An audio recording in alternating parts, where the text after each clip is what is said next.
জয় গৌর শ্রী রাধারমণ বিজয়তে। এই গরমকালে আমাদের বৃন্দাবনে কিন্তু খুব সুন্দর সুন্দর ফুলের ডিজাইন করে সাজানো হয় মন্দিরগুলোতে, কিন্তু আমার পক্ষে তো অতটা করা সম্ভব না, তাই আমি আমার হাতের যা যা জিনিস থাকে সেগুলো দিয়েই কিছু না কিছু আমি জোগাড় করার চেষ্টা করি। তো এখানে ছিল কিছুটা পিসবোর্ড আর এই ফুলগুলো, তো ভাবলাম পিসবোর্ডটাকে সুন্দর করে কেটে নিলাম। কেটে নিয়ে করে নিয়েছিলাম ইয়েলো ফেব্রিক কালারটা শুকিয়ে যাওয়ার পরে এখানে আমি ইউজ করছি ফেব্রিক গ্লু লাগিয়ে কিন্তু দেখো এক এক করে একটা এই সাইড দিয়ে একটা এই সাইড দিয়ে এরকম করে করে সুন্দর করে ফুলগুলোকে আমি অ্যাটাচ করে নিচ্ছি।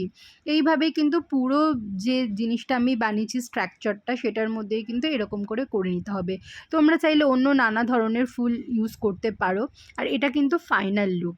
সকলে জানি আমার রাধারমণ লালের এই ফুল পিড়িকা কেমন দেখতে হয়েছে। ভগবানের কাছে আমি সবসময় এইটুকুই চাই যেন সবসময় আমি ওনার জন্য সেবা করতে পারি এবং এরকম নানা ধরনের জিনিস তৈরি করে করে ওনাকে সুন্দর করে সাজাতে পারি। রাধে রাধে।